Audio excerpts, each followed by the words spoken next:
Untamed is going to be untamed. It's going to be a little crazy. I want to talk to my people. I want to talk to my brothers and sisters. We can have grace and humility in how we interact with other people. Oh, hot dog, look at you. And nobody talked about what's really happening. And let's have conversations about what truth is.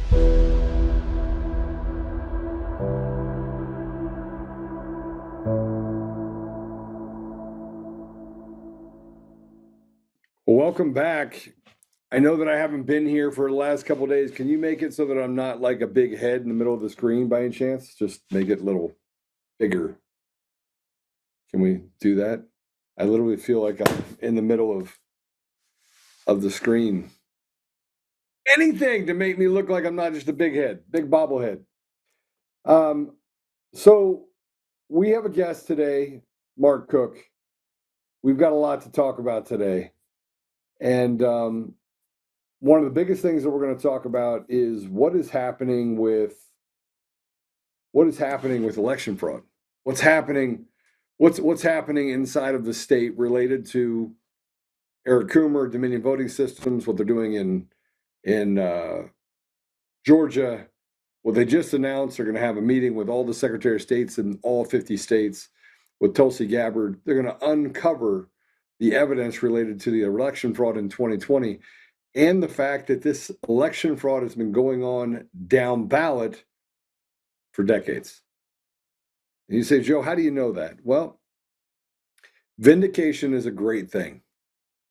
It's a great thing. And so I'm not going to waste a lot of time. I'm going to let Mark stay here with me with all of it. We're going to talk about this. We're going to talk about how they're weaponizing children and using them as their EBITs to go and create these false narratives in the public. They're actually going into public schools and they're using kids and saying, look, as teachers, the unions are getting with the teachers. The teachers' unions are having the teachers talk to the students about doing mass walkouts, not just in one city, not just in one state, but all over the country. Kids are like, yeah, I'll protest. Why not? I can get out of school. The reality of it is, though, those kids have no idea what they're protesting. And instead of it being a thing where every student is doing it, they are bullied, intimidated, gone after, and use their power as teachers to push and groom these children into doing exactly what they said or else. And you're seeing it happen all over the state. So with that said, Mark, welcome to the show. You're muted, Mark. Can we get Mark unmuted? I am not muted anymore. There we go. You're back. Unmuted. And I'm a big head on the screen. That's all right. Yeah, you're a little bigger. That's right. Brain size. Mark, the last couple of days have been really, really, really shocking. Now, I was told almost 3 weeks ago, Joe, don't worry about it. People are going to jail. There are a lot of things that are changing right now. You don't have to worry about anything. You're going to be vindicated. Mark, do you think I was vindicated? We're getting there. Absolutely. Yeah. I think, well, some stuff, we can't say, but I can't wait till I can say it. What I can say, other than that stuff, is that I've uncovered personally a whole bunch of lying going on with our electronic voting system industry. And one of those companies being Sequoia, which Eric Coomer used to work for before Sequoia became Dominion. He didn't just work for it. He was the chief architect of Sequoia voting systems. He was pretty important there at Sequoia. Yeah, he was the guy. In fact, I also found out he was the guy, top tier. When there was a problem, he was the one that everything flowed to at Sequoia. And he was the guy that someone could pick up the phone, say, hey, I got a problem with a tabulator out in the field at some county. And a few seconds later, magically, the tabulator's working again. No problem. And somehow Eric was able to get all the way through to that tabulator by some means. Of course, now we find as we're looking through these documents that in Sequoia's days, these systems were fully interconnected. They had remote access servers. They had wireless modems in them, fully interconnected voting systems. And I don't think the American public really realized that until a little bit later. And by then, the damage was already done. Then people started getting concerned about it with the vulnerabilities, et cetera. They started disconnecting, turning off those features, but the software still had the core functionality in it. They just turned it off. They just didn't use it. And so it was still there, sitting there, in case anyone decided to use it. And by that time, anyone could have used it and no one would have even known. That was the problem. They left the functionality in the software because that's how the software was designed in the first place. The entire thing was designed in order to have every device interconnected at all times during the election, just like Smartmatic's system in Venezuela. That's how their system's all set up. It's one fully interconnected system all the way down to the tabulators. And they wanted that for this country as well. Luckily, we stood up and made a fuss, but these vendors kept it all in there. And that's not just Sequoia. Dominion's got it all built in. And I've examined some other of the electronic voting system industry systems, and they've got similar functionality built into their systems. They are all network capable, hardware and the software. Now, Mark, I wrote a Substack and published it. And I had phone calls and people said, Joe, don't say anything more. We need you to stop talking. And in that Substack, I examined Eric Coomer's doctorate thesis in full for the math in that because now we know from the deposition even more about the timelines that I knew already before. And those timelines of when did Eric Coomer go to work for Sequoia Voting Systems? When did it get bought by Smartmatic and have 17 states in the District of Columbia? We knew more about his charges that were pending in California and the severity of those charges. Now we know even more about when he decided he was clean from doing substances like heroin. We know kind of the timeline, and so he was not going to be someone that any company would recruit. A drug addict facing multiple years in prison, and he comes on and works for. And by the way, he was just doing websites for a business. Like that's all he was doing. And now he was brought in as a chief architect for 17 states and the District of Columbia.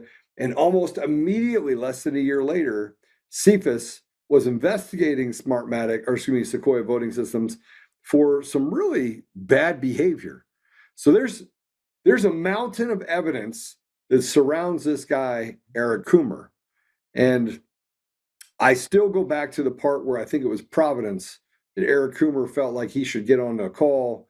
He should say, hey, don't worry about it when asked about the election. What are we going to do when we lose to this guy, President Trump? And hey, don't worry about it. Trump's not going to win. I made effing sure of it. That guy in the last 5 years, and Mark, I have dug really, really deep.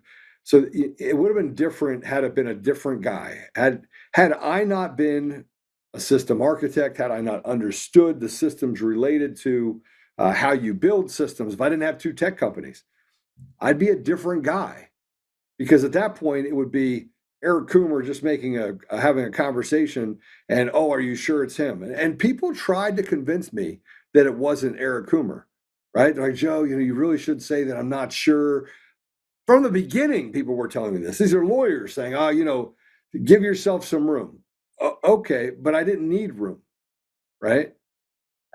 So I look at this and I go, okay, his words were one thing, but then being able to dig in and find and say, look, without a doubt, here's how they're going to steal the election, dig even deeper into it, understanding what Dominion is capable of doing.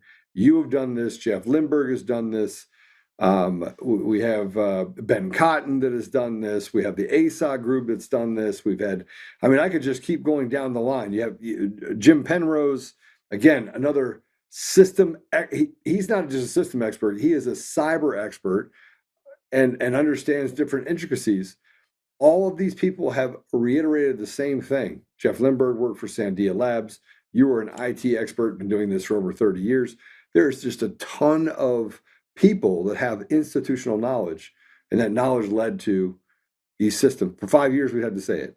These systems were designed. Yeah, 40 years actually. And the systems, all the pieces. Years. Oh, please! I'm almost as old as your ancient ass. Come on. Well, 40 years then I'm not that old. So 40 years I would be in grade school. I've been in business for 40 years. Well, then you're older than I am. I may be older than you. It's very possible, you little kid. I don't even know how old you are. But all right, so the systems, when you have all the experts that have the institutional knowledge, that have the experience, they're all looking at this system going, we got a problem here. We have a massive problem here. This thing is set up that would allow all this. And then we've got all these citizens out there investigating things and doing audits, and they're finding the symptoms in the data that would substantiate that these systems were being abused in that manner. I mean, how much more do we need? The systems are capable, they're vulnerable. The data proves that there's something funny going on inside the systems, and all the experts are saying we got a problem. I mean, are we really so dumb that we're going to say, oh, we don't know there's a problem or not? We have a problem. There's absolutely no question we have a problem. And Eric Coomer, he's not a stupid guy. He's a very brilliant individual, a very high IQ individual. They didn't hire just anyone off the street to work at Sequoia all these years. They didn't keep him on when they went to Dominion all these years for no reason. He wasn't the top level tech that everyone went to, that almost every email he was CC'd on, or he was the final say in all this stuff for no reason. He was the guy. He had the brains. He had the ability. He also has the background knowledge in order to develop a system that would make election results look very reasonable and organic and real when they could be subtly manipulated on the back end. He has unique knowledge that most people don't have to be able to do that. Yeah. Mark, he's also a sociopath. Well, there's that. There is that. Yeah. To a degree where he feels like he is so much smarter than everybody else. I mean, he feels like in his defense, he is a lot smarter than most people. He absolutely is. He's so smart that he doesn't believe that he thinks he can outsmart the world. And then when he got caught, it was like, well, what do I do now? What do I do now? I think he is such a smart guy, and he's so used to being the smartest in the room that he didn't really realize that there are other smart people out there, and those other smart people might recognize what he's doing. And so he got away with it for so long. He got away with it not just for months. He did not for years. He's got away with this for decades. He's been running in circles around, and he's had all kinds of cover to protect him. Well, but that cover now is getting exposed. He's had 4 DUIs. 4. Do you know how many have gone to court? I'm guessing 0.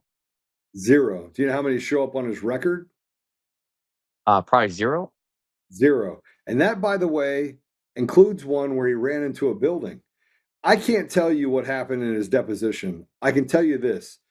Mark, how much information do we have related to Eric Coomer's involvement and how the systems operate? A lot. Just about all of it. And you have people that have come forward. And here's I'm gonna publicly say this on this show, okay? I'm gonna publicly say this. This is my publicly deal. And by the way, as much as I know now I can unequivocally say this. Okay. Eric Coomer's not the only one that is complicit in all this. His attorneys are complicit in this as well. We learned that his attorneys have a joint defense agreement with a company called Dominion Voting Systems. That means they are communicating with Dominion Voting Systems. Do you know what else that means? Go ahead. That means that they know that their client is guilty, and they continue to come after me. And therefore, as I start looking and drafting all these lawsuits against things like New York Times and the Washington Post and 9 News and Kyle Clark and Matt Crane and all the people that disparaged me nonstop for the last 5 years, I'm going for the bar card, and I'm going for everything these lawyers have. I'm taking everything from them. Everything. I will not stop until I see both of them holding a little can on the side of the street saying, drop me a few coins. And some could say, Joe, you're asking too much. Then you don't know what we did for the last 5 years. You don't know the sacrifice for the last 5 years. Everyone that did any part of this needs to be held fully accountable. Absolutely. This is absolutely disgusting. They've deceived so many people. Hundreds of millions of people have been deceived because of this. People have lost their jobs, they've lost relationships, they've lost their life over stolen elections. We have absolutely no choice as a country to hold every single person fully accountable for every single part they played in this, or we'll never stop them from doing it again. They'll just learn what they did wrong and they'll do it better next time. We've got to crush them absolutely, without question. Including if the attorneys knew, absolutely, they got to go too. I just want the truth.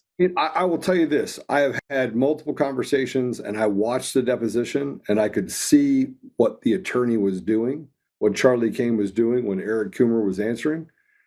And it's a, oh no. And here's another thing. When I walked outside, there were people watching the building the entire deposition. In entirety. Just imagine that. And I'm not going to say anything more about it, but there were people watching it. And frankly, it's going to get very interesting what happens from this point on. I want to share some stuff with you if I can.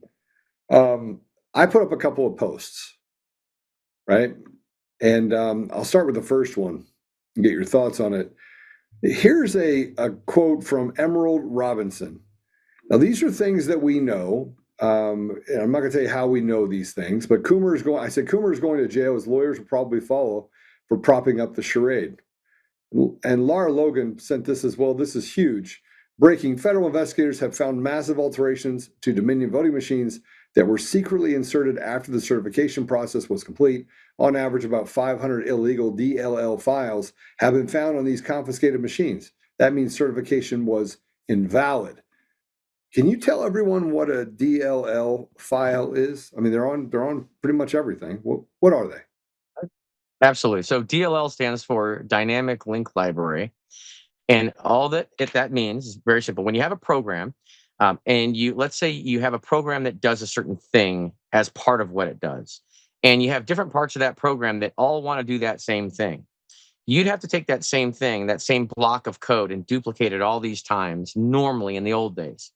Then there's this thing called the dynamic link library that showed up, where you can take that block of code that's used multiple times in elsewhere, and you can put it in what's called a dynamic link library. And it sits there, one copy of it, and then the programs over here can all link to that. They can reference that and run that code from that one place. So you don't have to have 10 copies of the same thing. You just have one copy of it. And the programs dynamically link to that file. That's why they call it a dynamic link library. It's a library that's dynamically linked into the program. And so that's a normal thing that operating systems have. Lots of software uses them. Sometimes one company will write the DLL and a different company will be able to take advantage of the libraries in their software. So when you have a certified system, let's move to Dominion or electronic voting systems, they create the software. Then they take what's called a hash on a bunch of the files, and that hash is like a digital fingerprint of each file. So if anything in the file changes, you would know that because the hash would change, the fingerprint would change. So they gives them the ability to check a fingerprint against the reference fingerprint. And what happens is if that file does get swapped out or changed, even by one bit, a single zero moves to a one or a single one moves to a zero, that's all it takes, then it invalidates the hash. It won't match anymore. And so what they have found in these hard drives, and so people know where they are, these hard drives didn't come from Fulton County during this raid. These hard drives that they're referencing, these 5 hard drives that have all these DLLs that are different, are hard drives that were, we'll say, images that were obtained from 2020 election systems back in the 2020 election. And what they're claiming, and I have not seen the evidence of this myself, so I cannot personally confirm it. I would love to be able to see it to confirm it. But what they're claiming is they looked at the certified hash DLLs And when they checked the new DLLs on this image, they realized that the DLLs had changed because that hash fingerprint no longer matches what they should have been. So something changed in them, 500 to 1,000 of them are different. And it only takes a single number, a 1 change to a 0 or a 0 change to a 1 to fundamentally change the way software works. Well, I mean, literally, you could have an algorithm that's off normally, and you change one number, and that algorithm turns on and changes the way the whole thing works. So it only takes one change. So when they say there's 500 to 1,000 files that are changed, clearly there's more than 1 or 1 0 that's changed within each of those files. So we could talking about this might be millions of changes on that hard drive that the whole all bets are off at that point. I mean, the certification is done. So I'm gonna put a little bit more context on it for everyone. We used to talk about rootkits a lot because you could use them in websites to change the outcome systematically for what the user journey was on a website or an e-commerce. You could really ruin somebody's company by using some of these dynamic files, right? Or code that basically self-denigrates, right? You could swap one out. Right. So basically, if you had a program that relied on a DLL file and you wanted to get into a system, you could take another DLL file that has a little bit of extra stuff in it, like a rootkit or some malware, swap the original one with it. So it would still look like it does the same thing, but it could do a little bit extra. And that's the potential here. Well, and so tell everyone the importance of this, because you could have a system that's running with DLL files, and you could change the library without ever affecting the system itself. Yeah, it would operate normally. The clerk would operate. Everything would look totally normal. But this one swapped library could actually open up another port, like in the firewall, or allow communication, or flip certain number of votes, or go into the database in the middle of the night and just start flipping votes. Algorithmically, anything could happen. This is important. And I got access to something where I got to look into it, and I was like, okay, well, let me from a system standpoint show you what would have to happen. You could turn on a port. You could also use a library to do what? Anything. Turn it off. Turn one off. Of course, turn off a port, turn on a port. You could swap data around. You could use it to wipe the log file out. So we have these log files on these systems that are supposed to keep track of the activity in the voting system.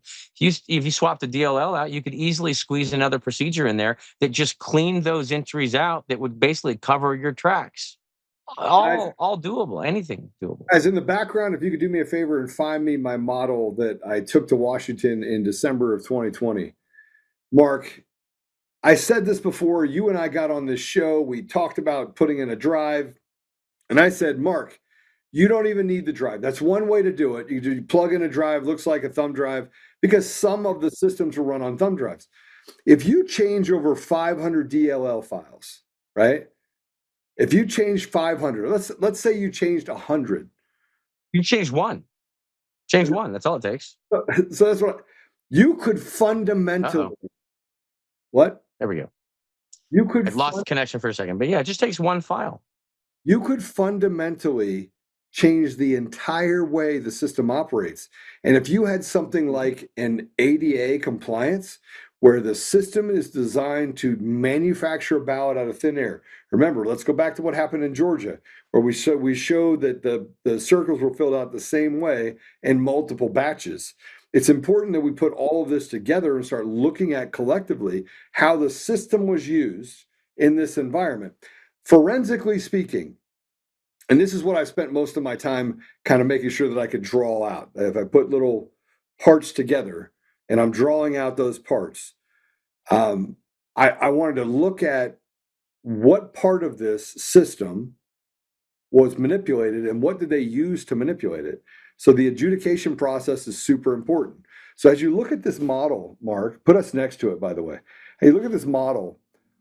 The tabulation, and you have the good, and you have the different numbers which show you how you can manipulate things. And I want to point out something I think is vitally important. You see this down here? I think it says number 2 or 3, the envelopes. See the envelopes?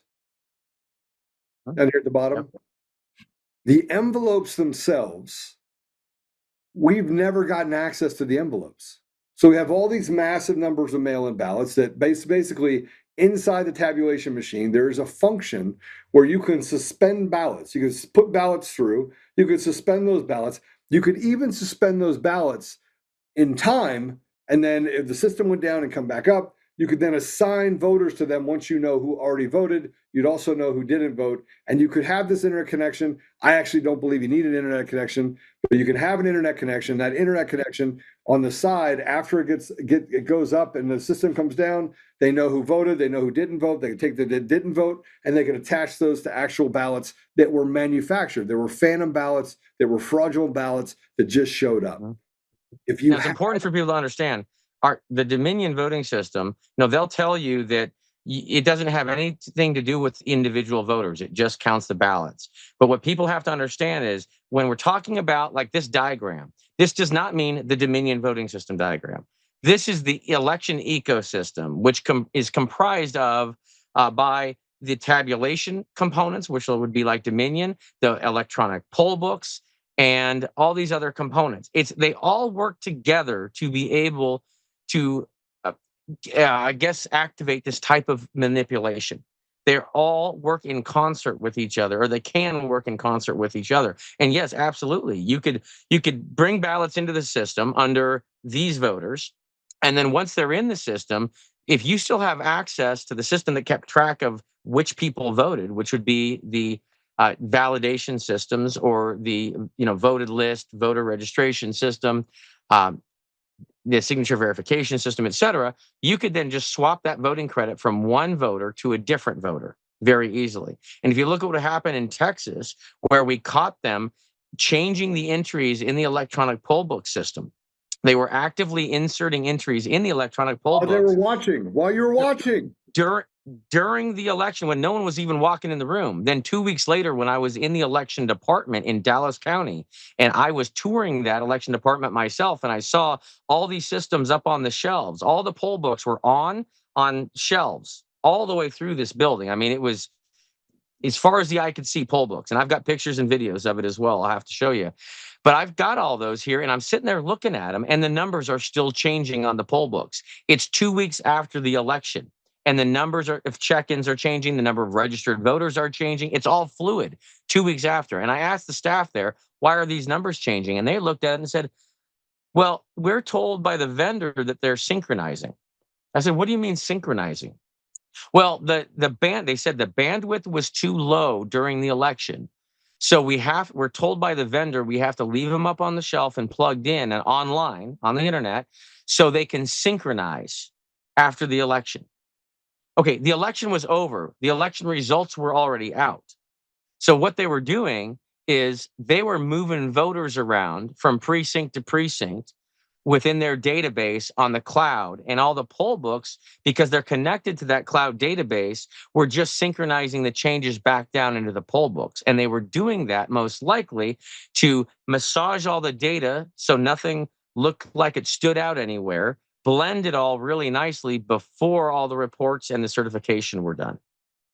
And the people in the warehouse had no clue what the hell was going on. It's insanity. Yeah, so this is where we start to look at. Now, this model was built in December of 2020. Did we have any audits at that time, Mark? Nope. Did we have any sort of machines? Did Mesa County, did Tina have that done yet? Nope. So we had none of it. We had nothing other than, I understood, here are the manuals, here are the RFPs, RFQs, here are the stacks that are there. I spent about 2.5 weeks on this, almost 3 weeks on this, me and another person named Andrew, super good guy. Is this still true? Yeah. Yeah. And the funny thing is, when I was on the plane out to DC, when I was asked to go out there the week after the 2020 election, I was at the airport. I started downloading all the manuals as well. So I downloaded every possible manual I could from Dominion because I wanted to walk in with as much knowledge as I could. And I'm downloading them, sitting in the plane, getting ready to take off. I'm still downloading the last of them. And then on that plane ride, I did exactly the same thing. I opened up all the manuals. I diagrammed the whole system out. And shocking, I came to exactly the same type of diagram that you did. What do you know? And we used It's this real. to predict the outcome of the Senate runoff race on January 5th. And it happened exactly the way we said it would happen. Now, I didn't get a chance to meet you or Draza or some of the other wonderful people that I've been able to meet through the last 5 years that are, I think, much smarter than I am. Like I'm really good at system architecture. You're really good at code. Andrew was really good at math. Draza is incredible at math. But collectively, we came together and said, okay, is this how the system works? And once we knew that, when I went to Washington, I was like, listen, they're going to steal this runoff election. Here's how they're going to do it. And it happened exactly that way. Fast forward 5 years. What do you need? Oh, go ahead. Go ahead. So what do you need in a criminal investigation? What are the three main components? You have to have the means, which we've established with Eric Coomer, right? Okay. Yep. Yeah. So, and this system, the diagram we're looking at right now is the means. You have to have, Next. you have to have the character and or motives that would align with it, which we have that. Motives, which check. Opportunity. And then we would have to have the forensic ability inside the system for those things to actually occur. Then we have to have, it's always good if you have a confession, and Eric Coomer confessed on that call. Now, for those naysayers that say, well, you didn't record it, I wasn't looking for him. I was looking for journalists who were parading around as journalists who were actually Antifa members. I wasn't looking for him. I found Let me him. ask you a question. Yeah. Is the fact that you don't have a recording, does that mean it didn't happen? I was there. Exactly. The guy that ran So into people the that are building. using the excuse that because you don't have a recording means it didn't happen is absolutely absurd. And had you knew it was going to happen, you probably would have recorded it. And I've seen this one comment. Someone said, "Oh, he's a podcaster. He would have recorded it if it was going to be important." Give me a freaking break. Mark, How would you've been to my anyone even office. know? Mark, you've been to my That was office. just a comment I saw. I don't remember. Am I Somebody did on Twitter. am I just a podcaster? You've been to my office. Well, no, he was also wrong about that. Yeah, I mean, I'm just a podcaster that has run a tech company for 14 years. Do you know how many times tech companies who are not funded from the outside last 14 years? It's 0.2%. Never. It's 0.2%. I've been in business 14 years. And not only have I, other than the 3 years that I was gone, I've done hundreds of millions of dollars in business. Not just 3 million or 5 million, hundreds of millions of dollars in business. It's probably just a coincidence. You must have just got lucky. Yeah. And I'm debt free and I've never taken a dollar of outside capital. And I've given away hundreds of thousands of dollars every year to help the poorest, most disadvantaged among us, from paying for education, giving scholarships, to actually going out there and helping single moms, the people that frankly are kicking me in the face and saying, oh, I want illegals to stay on the street. Those are the people that I spend a lot of time helping. There's a lot of very confused people, and everyone was deceived, gaslit to hide and cover up the fact that our elections in this country, United States of America, have been manipulated, not since 2020, since far before then. It's been going on for decades and decades, right under all our noses. And that's what these people that have been manipulating elections are deathly afraid of the citizens figuring out. This is their nightmare right now. And any of us that have brought this out, that brought this truth out, exposed what they were doing, we are their nightmare because they lose total control. They used elections to do all the crap they've been doing, screwing all of us out of everything, enslaving. Every citizen of this country has been enslaved by these people, and their main mechanism of enslaving us is the election system that they spent decades building and sneaking in, and they are pissed that we figured it out and that we're holding them accountable. So those people that you think hate you and that do hate you right now, when they finally pull their head out of their ass and they realize what happened and they realize you actually took part in helping remove their slavery, I think they're going to I think they'll turn. I think they might even love you when they realize the work that you put into actually freeing them of the slavery that they didn't even know they were part of. I'm glad you brought that up. There was an article that was written on the Rocky Mountain Voice. You know what? I'll get to it later. But it was written in such a way that it says, like Joe or hate Joe. There is a group of Republicans that have spent the last 5 years slandering me with impunity to the same people that have supported me for 5 years. For 5 years, they've done it. And what I've started to do is catalog all of that so that I can independently sue every single one of those people. And Mark, you'd say, well, Joe, why are you suing them? Like me or hate me? What part of what I've done? Look, I'm a harsh guy. I'm not going to dilly dally or beat around the bush. But what part of the last 5 years has been dishonorable? What's been unhinged? What's been people that don't understand what's happened have a hard time understanding how you react to it because they don't understand what it is. And I truly think, well, here's what I would do. I would give them an opportunity to have a discussion with you. Even if they've hated you and they slandered you forever, I'd say, listen, let's have a discussion. Now that we all know more about this, let's talk. I'll bet some of them would come around a little bit. I really do feel that. There are going to be people that will realize they're wrong. And if we make it impossible for them to admit that they were wrong, they're not going to admit that they were wrong. If we're going to embarrass them, if they're wrong, they're never going to admit that they're wrong. But if we can all agree that, hey, you know what, we were all screwed in this. We were all lied to. We were all deceived. Very dirty games were played against all of us. And what we can do is we can either still go to each other's throats, or we could find a way to unify against the common threat, which are those that deceived us to begin with. I would like to go that way. You know, you've heard about the analogy of the jar with red ants and black ants in it, right? Yeah. And if you have red ants and black ants in a jar, they'll just hang out. But if you shake that jar, they will attack each other. And I want to go after the people that shook the damn jar. I'm not so concerned, about the red ants or black ants. That's okay. Now, Kyle Clark, not so happy with. And that's why I, started my new network, 9.5 News, and my new show, Direct with Mark Cook on 9.5 News. And by the way, there's going to be more of that coming. But I even have a conversation with Kyle Clark because the guy can't be that big of an idiot. And if you can't have a conversation about this stuff, then you're just a liar. And I think he's probably a liar, but I'm going to give him the benefit of the doubt. I'll invite him on 9.5 News sometimes, and we'll see if he wants to have a real discussion about the facts, not the spin, but just the facts, because they're all out there now. Yeah, I actually believe that he is that much of an idiot. But then again, somebody Gatorbait just said that Mark is really good at honey over vinegar. and look, something happens to you when someone comes after your family. I'm just gonna tell you right now.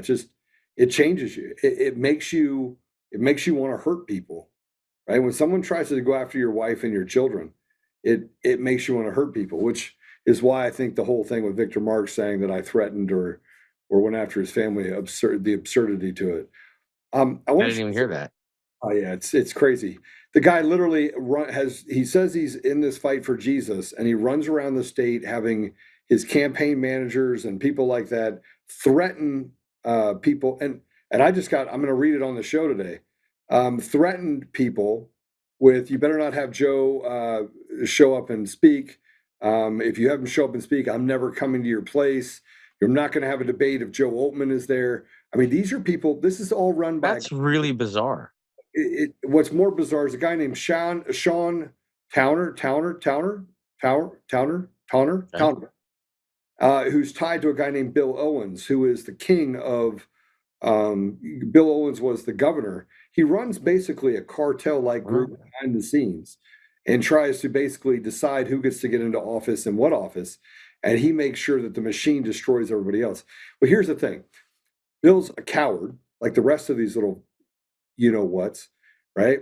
And I run a tech company. So if he didn't think I was going to get to the bottom of it in all about 15 minutes, that's all it took. And now I got people that are singing like birds. I have one affidavit. I have 3 people that are willing to come forward. I have 1 recording of this, and I'm just waiting my time. I'm going to do the same thing I did before when I waited for things to hammer down on Eric Coomer. I'm going to wait, and then I'm going to drop it on the head of Victor Marks and his little boys. I don't play. Victor, and I've asked Victor, because Victor made some statements about Tina Peters that kind of frustrated me, like statements that would look like statements made out of ignorance, extreme ignorance. And I've offered him multiple times He didn't to take it. come talk to me. It's just a private meeting. I just want to share the information that I have about what actually happened, so he doesn't go out making statements that aren't true. And I've asked him over and over again on X. I have not received a single contact. I'm not hard to get a hold of, Joe. I literally have my phone number on my website. I've got it in every presentation I give. Everyone freaking knows me, especially in Colorado. It would take all of 5 minutes for someone to get my number. Not a ring, nothing. And that frustrates me. So, Victor, if you're watching, or if someone's watching that knows Victor, I promise please have Victor call me. I promise you they go. I promise you. I promise you that someone I'll make the offer. And they don't seem to understand that. Look, I don't think about Victor. I don't think about Victor. When I get phone calls on the regular, and I have the like Parker conservative send me this email that wants to indict the character of Darcy, same type of thing. They want to create and they want to sully and muddy people's opinions of people. I'm out. Now, if you want to fight, I just spent the last 5 years fighting. I'm still in fight mode. Like I'm all about it. You want to see a warrior, right? You want to see a dangerous gentleman? I'll give it to you. I'll show it to you. And then when you show up and you want to act like a bully, I'll throw you around like a rag doll. I'm not intimidated by people. And I think what he's doing is disingenuous at best, but I think it's actually dishonest. And he's using Jesus. He's standing Jesus up here and saying that he's a good man while he's basically lying underneath. And Mark, I'm just, what he said about Tina is what made me get in the race. He said, oh, commuter sentence, she's absolutely guilty, after talking to Cody Davis. And you already know about the conversations with Cody Davis, don't you? Know about him. I had a conversation with Cody Davis. How'd that go? Cody Davis told me he thought the sentence was far too harsh. Cody Davis, when I met him in his office, he had never seen the back doors in the voting system. He hadn't even really understood what the reports that came out of Mesa County were about. And I'm like, how do you not know this? You're a commissioner of Mesa County. You were the one that authorized buying the system. You were the ones that all these citizens spent 3 hours begging you not to buy the system because they didn't want it for their county, and you shot them all down and bought it anyway. You're the guy that testified against Tina Peters, and you haven't seen what she produced? So I sat there and showed it to him. He sat there and watched it, and his jaw hit the table. He said, never seen it before. I said, what do you think about what happened to Tina now? And he says, I think her sentence was too harsh. Well, Cody Davis, what have you done since that meeting? When I was in your office and you admitted, like it hit you, that, wow, her sentence was too harsh. What have you done? I've given you plenty of opportunity. Nothing. And therein lies the problem, what you just said. Therein lies the problem. Is that you had that conversation with him, and after that, he wrote a letter to Victor Marks about making sure that he said that she was guilty. Guilty. How about that? Well, that's a big mistake on his part. So there was another post that was put up. I'm going to go through a couple of these with you. I put up a post that this was one from Dante on and I said, retribution, they all must go to prison. And he wrote, did you know the lawyer for Ruby Freeman, Michael Gottlieb, represented them to sue people investigating 2020 election fraud? He was one of Obama's top national security lawyers. He also represented the Rich family in lawsuits against people investigating Seth Rich's death. Ah, Seth Rich. That name sounds familiar. And it says underneath that the FBI should have seized these two for evidence while they were down in Fulton County. And this is Ruby and Shay, the two pieces of shit who tried to come forward and say this is what's happening inside the machines, but then were scooped up. Who were they scooped up by? The FBI. The FBI. Scooped up by them, brought in, protected, and then it took hundreds of millions of dollars from people in defamation cases that were absolutely fraudulent. That's what happens when the cancer of corruption metastasizes throughout your nation. We end up with that. Yeah. And we're not going to ignore it. I'm not okay with it. I'll expose every last one of them without any question. And you know what? Seth Rich, okay, Democrat, that's fine. I'm a Republican. I was a Democrat. That he was a young kid, murdered. He was murdered. They ended his life to take a flash drive. To keep, because they're worried about their secret getting out, they decided to end a life. And so as a Republican, heck, I'll fight every day on behalf of Seth Rich, because I couldn't care less what party someone is. That kid did not die. And we're just going to sit here and ignore that. That's not going to happen. We are going to bring some vindication. So obviously we had some other problems in the election, and it's just one big cartel, brother. And it's Democrats and Republicans. They're both in on it. Both sides are in on it, because the Republicans are busy. Bad actors infiltrated both. They're trying to prop up a guy like Victor Marx, who I would equate Victor Marx to Joe Biden, right? I would equate him to Joe Biden. He's not, bro. If you do not feed him the questions, he can't answer them. You can't answer him. You can't answer the questions. He's talked about having a stage 3 or level 3 brain injury. I think it's true. You talk about some of the other things that the guy says or does. I think it's all. I think the guy literally just believes some of the stuff that comes up out of his mouth, kind of like corn pop and making up these other grandiose stories. Victor Marx reminds me of Joe Biden. Mentally, he lacks capacity. How's that? But beyond that, I don't know. I want to show you this. I mean, it's just, again, I think it's more the fact that you have an establishment that are propping him up. And what did the establishment do with Biden in 2020? They propped him up. It's the same thing. They know that Republicans are going to win all over the country. When we get rid of machines, get rid of mail-in ballots. They know that that's going to happen, Mark. They know it's going to happen. Of course they do. Mm-hmm. So now they have to work on the Republican side as a cartel together to make sure their candidates that control the American people and keep this tax structure in place and keep the doles fired, that those people stay in power. So they've been doing this for decades. It's never changed. They've got control of both sides. That's the con. That's what there are no sides. Literally, we only think there are, and their leaders on the other. And then there's President Trump that's standing up looking over, going, it's the America first. That's it. We got Americans versus a corrupt establishment that has their tentacles everywhere in both parties.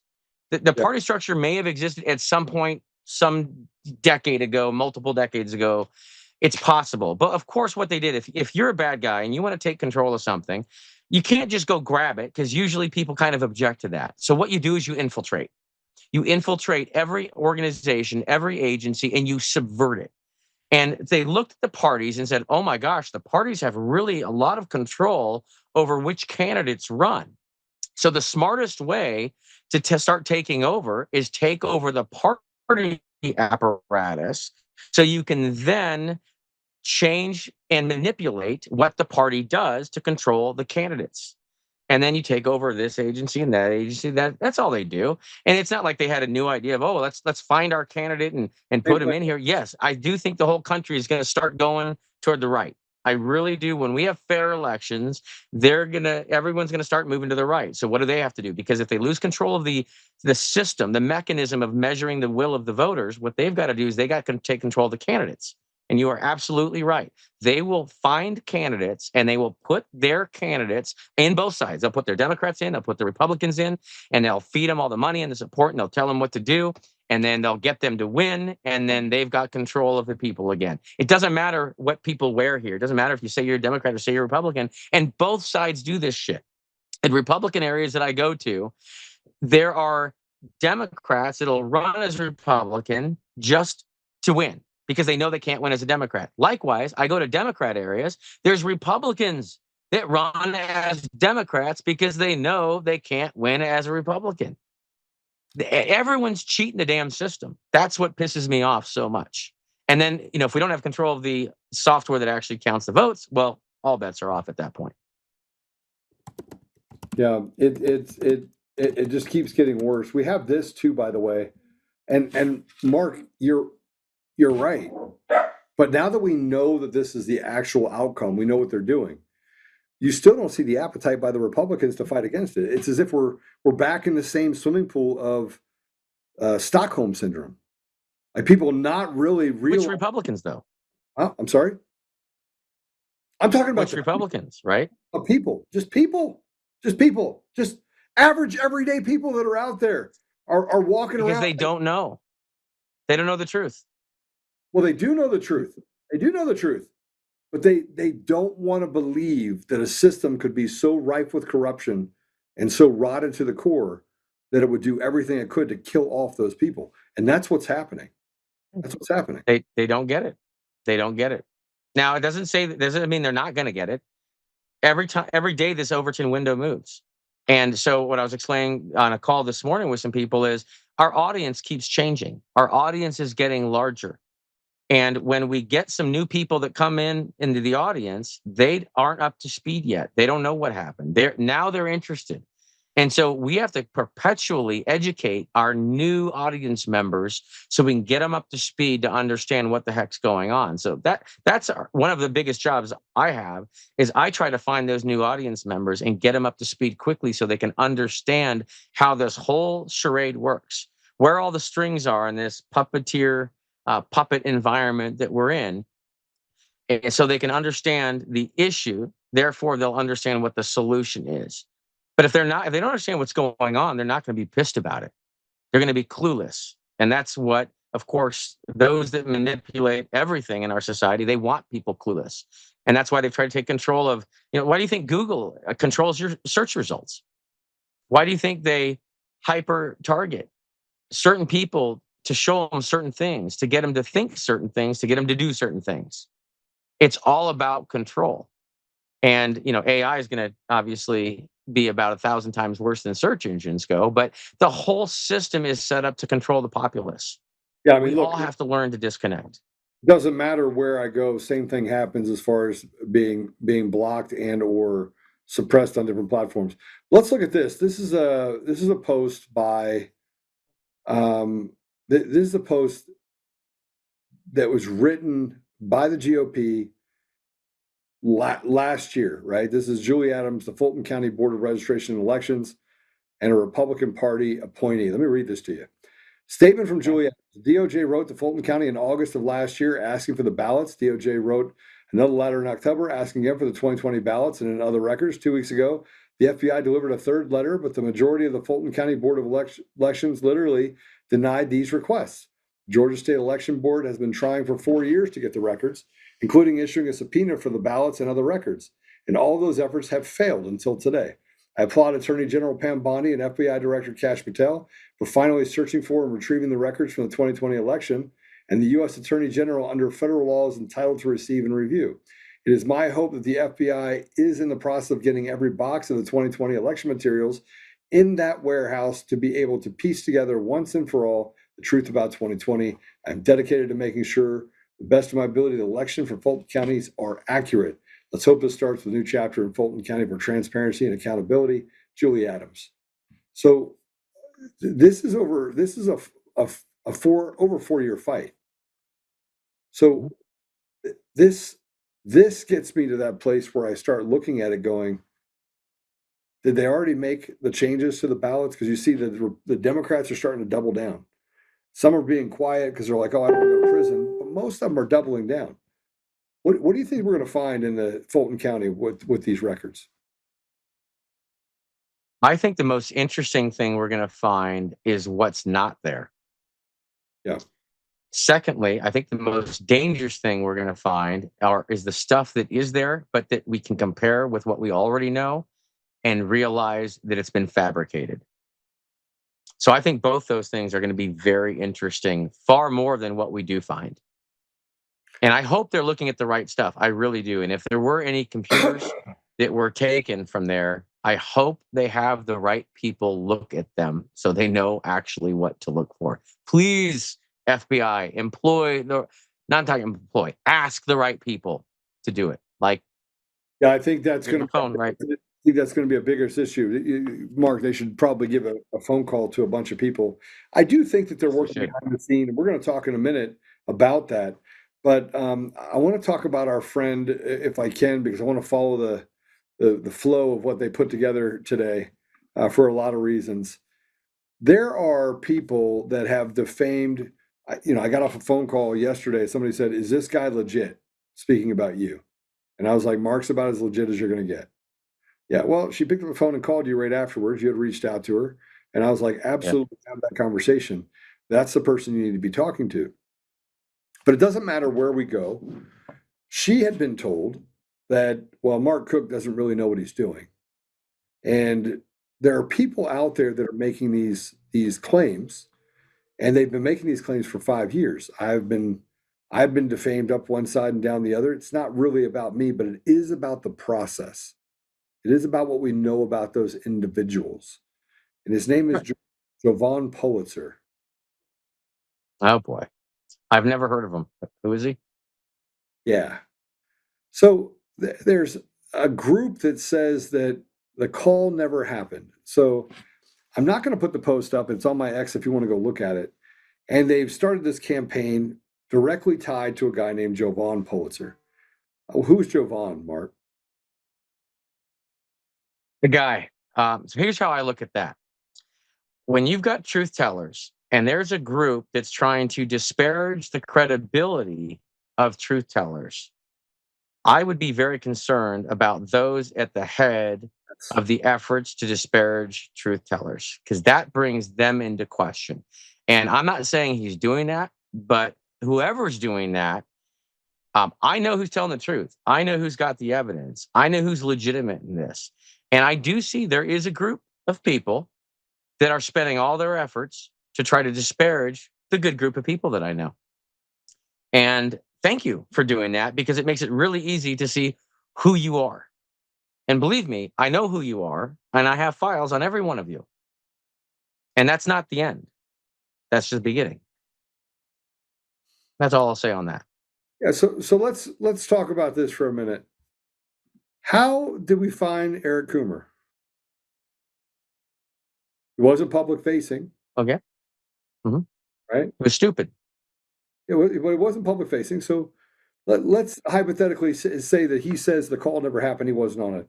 How did I find Eric Coomer, the guy that posts the Antifa manifesto, the guy that is a Satanist, a drug addict, a skinhead, writes about raping his wife, who runs 50% of the vote of the American people and owns the adjudication process 3 days after the election when no one was looking at it? How did I find him, Mark? He was on a call that you happened to be on. Right? Bragging about it. And he's a braggart. And they said, he's a bragger. Likes to brag about it. Smartest guy in the world. Now let's talk. I've talked about him enough. Let's talk about the other thing that you said, and I hope that they're looking in the right places. First of all, we got the county commissioner, Bridget Thorne, that said something in an interview. She said something, and I'm gonna let you listen for what she said. That is kind of the tell. So let's play this cut one. I have to say that we haven't been briefed yet by our county attorneys, but we have spent millions of dollars in outside legal counsel to fight anybody from ever seeing the actual election materials, the actual ballots, since 2020. So there's been a lot of questions raised. They've admitted there's been a lot of issues with the election, but they've blocked it at every turn of anybody actually getting to see the physical ballots. I know you and I, Bridget, actually, when we first met, is because there was a Fulton County commissioner's call in the aftermath of the election. It was virtual because of COVID. You were a caller on that, and you were basically talking on the call about how stacks of ballots printed had gone missing from the warehouse. And then all of a sudden, they dropped your call. They dropped your call, and I had to hunt you down on social media and say, what did you know? What did you see? So tell us about that. Yes, I mean, I was just a normal citizen. I didn't belong to any political party. I Just Millions of dollars they spent stopping people from getting access to the ballots. Mark, if the people, it's of, for, and by the people, why in the world would they stop people from getting access to the ballots? Well, because they likely manipulated the election, because those with nothing to hide nothing. And the elections belong to the people. So the ballots don't belong to the officials. The people use our elections to determine who the officials are. Those officials work for the people. And so we've basically, in Bridget, a lot of people misinterpreted that. Bridget is not part of Fulton County election. She's on our side. She's on our side. So I just want everyone to understand that. She is on our side. Yeah. What they did on their side. And she's actually quoting something that they stated. Exactly. So make sure people understand that context. It's really important because some people are attacking Bridget and, and she's a good one. No, do not attack Bridget. Do not attack Bridget. Because Bridget did zero, she could care less about politics. She actually wants the entire election fiasco to go away. She's like, just give them the ballots. Just let them have them. It's really simple. Now, what did Bridget say after that? Do you have the rest of that clip? I do. Yeah. I think we can grab it if you want, but I mean, that's... Well, I can just... I'll let you know. Okay. So she made a comment about Dominion running the department, the warehouse. Dominion was running the warehouse. And so this is really important for people to understand. Our election officials, they think our election officials run the elections. And I hate to tell you, everyone, they don't really run the elections. They used to run our elections. So it used to be the people that ran the elections. Then it got moved to the election officials that run the elections. But now what's happened is the vendors run the elections. The vendors and the contractors run our elections. The vendors, private companies that are paid for with our tax dollars, count our votes for us, essentially. And that's what's happened here. Now, if you've got bad actors in the county, well, then if you got bad actors at the vendors and the county, well, they work in concert with each other to keep the people away from the system. And I think that's what's happened in Fulton County. I think it's pretty obvious the county officials were part of the manipulation of the election. The vendor worked in concert with them to achieve the goal, and they both worked together to keep the citizens away from all of this. Meanwhile, the powers that be have tried to drive a wedge between election officials and the citizens across the board because they never want election officials taking the side of the citizens. And most of our election officials are good people, but they've had psychological games played on them to get them to think that the citizens hate them. And they've manufactured an artificial wedge between the people and the election officials because they want to capture the election officials so they never take the side of the people and start questioning the system. And that's why, again, they attacked Tina Peters and punished her like they did as an example to further intimidate our election officials. So this is a battle, not just between the citizens and this corrupt structure. It is a battle between citizens alongside with their citizen election officials against this corrupt structure. And we got to take our election officials back. They are us in most cases. We have elected them, and we need to stand by their sides. We don't need to be attacking them. We don't need to be walking there with pitchforks. We need to work with them because we're all being screwed by the same system. Our election officials are trapped between what the vendor tells them they can do and what the state tells them they can do. They can't do anything different. Oh, I don't hear you. Well, that means that we're in a state of perpetual servitude, that we're actually slaves. That's what that basically tells us. Give us. Oh, yeah, that we are. We are slaves. There's nothing you can do about it. The system was designed to make it difficult for you to seek justice or to seek accountability. That means you're a slave. Mm-hmm. Now, you said that I hope they're looking at the right thing. Here's Patrick on, and let me just preface this by saying this. Without Patrick, we don't have anything. We have nothing. We have nothing. He's been good. Patrick Byrne. Patrick Byrne has done so much for this country. He has gone through and he has spent $85 million. He has spent every dollar he has. He's not on fumes right now, guys. He's past being on fumes. He's past it. And there's some things that we I know the feeling. Finish this fight. And we're going to be doing a huge fundraise for Patrick not for Patrick, for the cases and the things that to finish this deal out. We have whistleblowers that are in multiple places that are basically the key to all of this. And it's not just one whistleblower, it's not two whistleblowers, it's not three, it's not five. It's dozens of whistleblowers that have been holed up in different places, that have been kept off the radar, so they can come in, sweep in, and be those whistleblowers for the government. Right? We've anticipated this, so we'll talk a little bit about that later. But here's Patrick talking about the DLL files being the problem. Let's play it. I've been given permission to share this, and I got to do a little bit of dolphin speak. In these computers, there's something called a DLL. It's a library of, think of it like in a mechanic shop. There's one master toolbox, and there's 8 different mechanics that go over and take out the tool that they need at any given moment. Well, in these computer systems, there's all these different programs, but there's one toolbox of a set of things that they all access. And it is our opinion, and the opinion of any knowledgeable computer scientist, I don't think anyone would dispute, it turns out, that if once the machine is certified, there's any change in that toolbox, if anyone adds any new tools, the whole system loses its certification. I don't think there's anyone, even in the Dominion side of things, who would dispute that.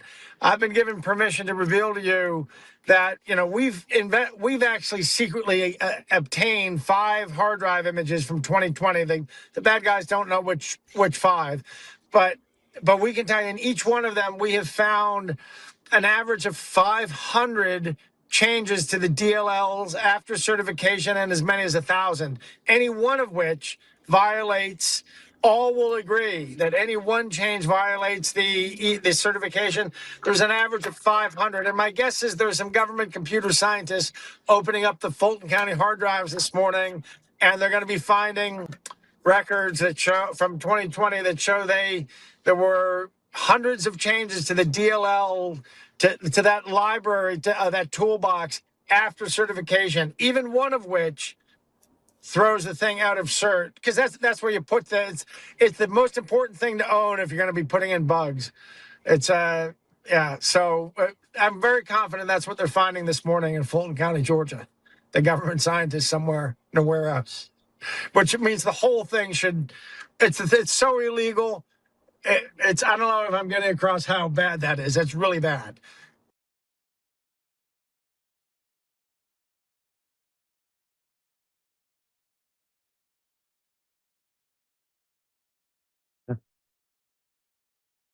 Pretty bad.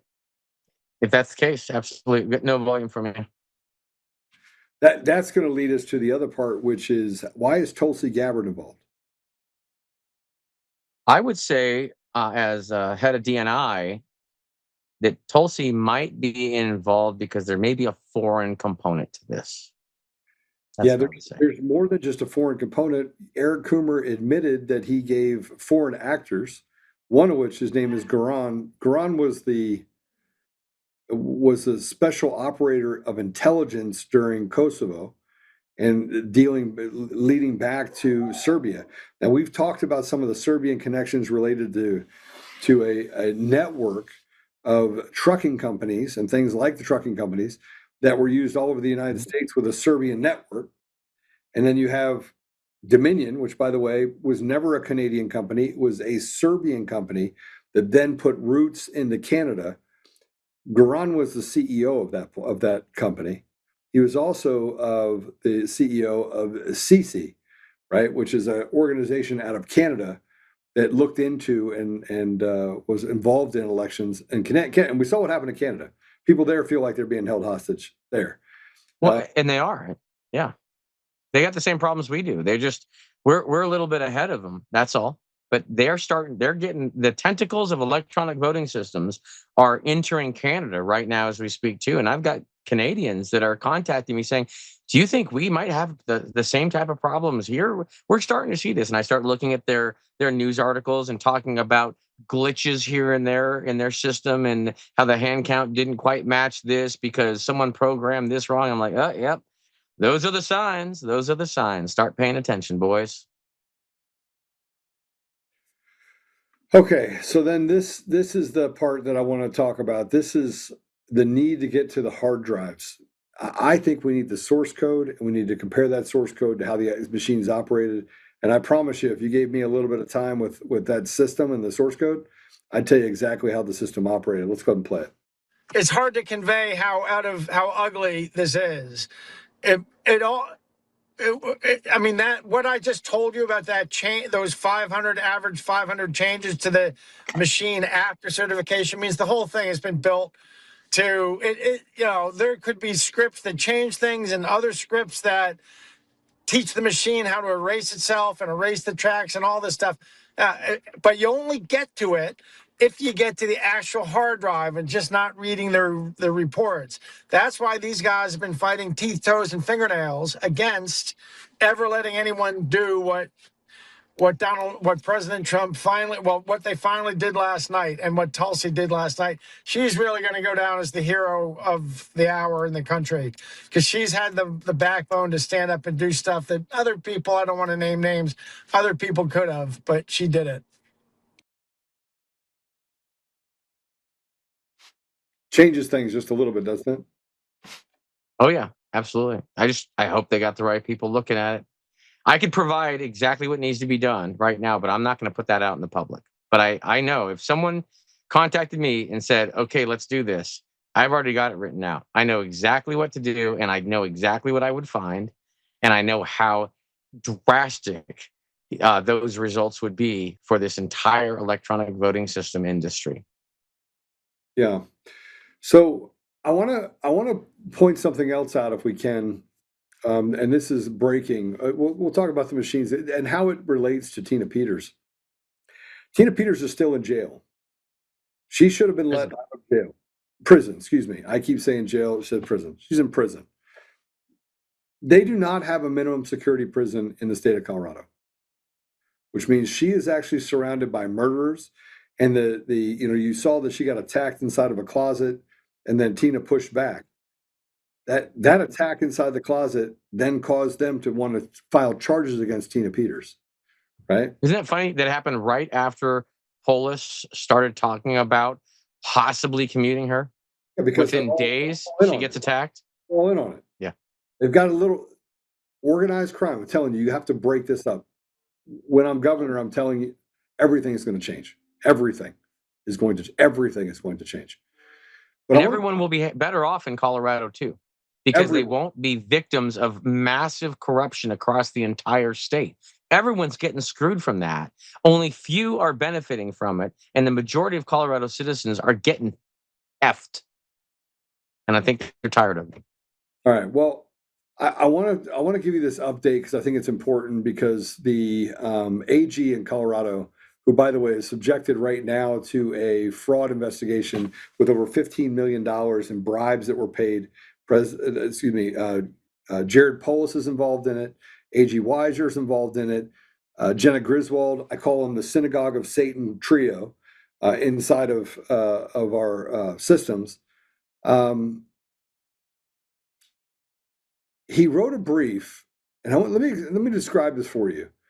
Colorado Court of Appeals orders the AG to defend unusual post-argument filings. The court's decision to require adversarial briefings rather than just accepting it signals questions about timing and propriety. The AG's office spent 6 months preparing Tina's appeal, extensive research, detailed briefs, oral arguments before a 3-judge panel.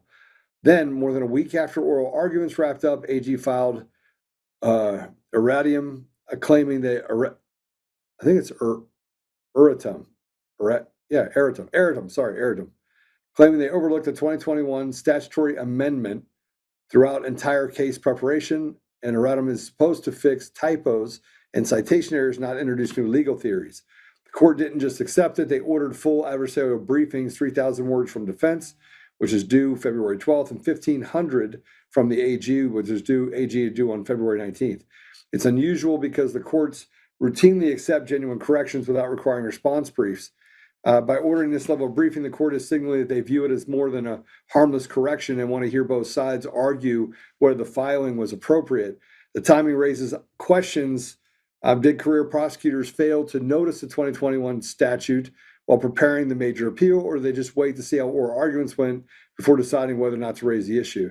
Now, this does actually fit the same pattern that we saw happen in the Tina Peters case.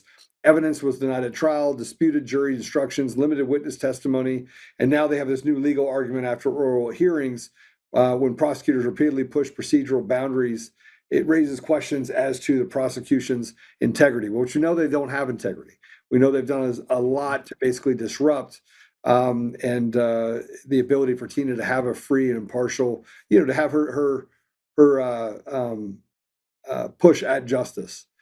So the decision was now delayed again another 3 weeks, and but the review shows that this does favor Tina, and there's a high likelihood that this case against Tina Peters, all of those cases, will be overturned for judicial misconduct.